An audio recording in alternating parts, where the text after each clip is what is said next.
Whilst I've got two of the best coaches in the UK here, I want to talk to you about a fighter that I spoke to Ben Davison about him as well, Lomachenko, and he said to me that I send videos to my fighters about Lomachenko and sort of teach them lessons on what Lomachenko does and try to sort of implement that in the ring.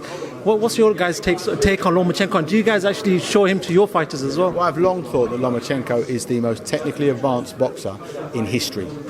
He's not my favourite fighter in history. My favourite boxer in history is Sugar Ray Leonard. My favourite fighter is Roberto Duran. They stir emotion in how they fought and took risks and how natural they were and what they did.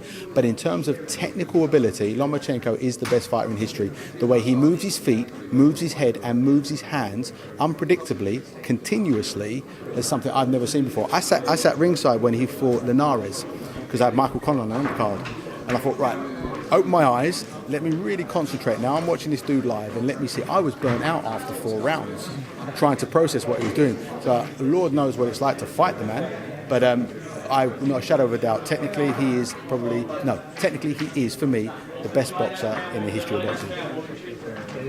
I'm a huge fan of him, And when you're saying about fighters, I'm on Jordan Gill all the time.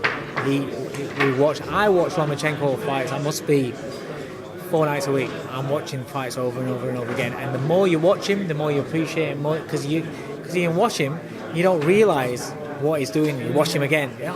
You're always picking little things out. I think it's phenomenal, And yeah, he's like you're saying, technically, I can't think of anybody else who's better than him. Similar to Sugar Ray Leonard's my hero in boxing, and he always will be. He's a man for me.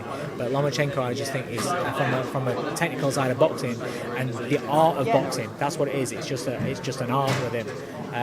It's phenomenal. Obviously, in regards to technical fighters, we've seen Floyd Mayweather, who came and left. Where does he rank in regards to the Floyd Mayweather and the Lomachenko sort of battle? You can't knock Mayweather's his pedigree and his resume. You can't knock that. But I think on boxing ability, Lomachenko's far better. Technically, it's far better. If you take away Mayweather's speed, he's still a good fighter, but he's not a patch on Lomachenko. And that's all in my. What do you say to that? I agree with that. Yeah. Like I said, for me, technically, he's the best fighter in history. Cool. I just wanted to ask that question because obviously there's a lot of talk about Lomachenko at this present time. But one other question about Lomachenko then: is there a limit on what weight you can go? That's heavyweight, isn't it? No, but lightweight seems to be. The only way that he gets beat is when he steps up too far. Is the size of the guys. Probably welterweight will be the one that's too far. Light welterweight, yeah. But welterweight, I think, would be a step too far just for the size. What do you think? Yeah, but let's just enjoy him for what he is, right? Let's not try and predict where his demise will come. Let's just make the most of it while he's here, because careers end very quickly. Well, guys, thank you very much for your time and your knowledge to the viewers, to FightHype.com. I appreciate that, guys. Thank you very much for talking to FightHype.com.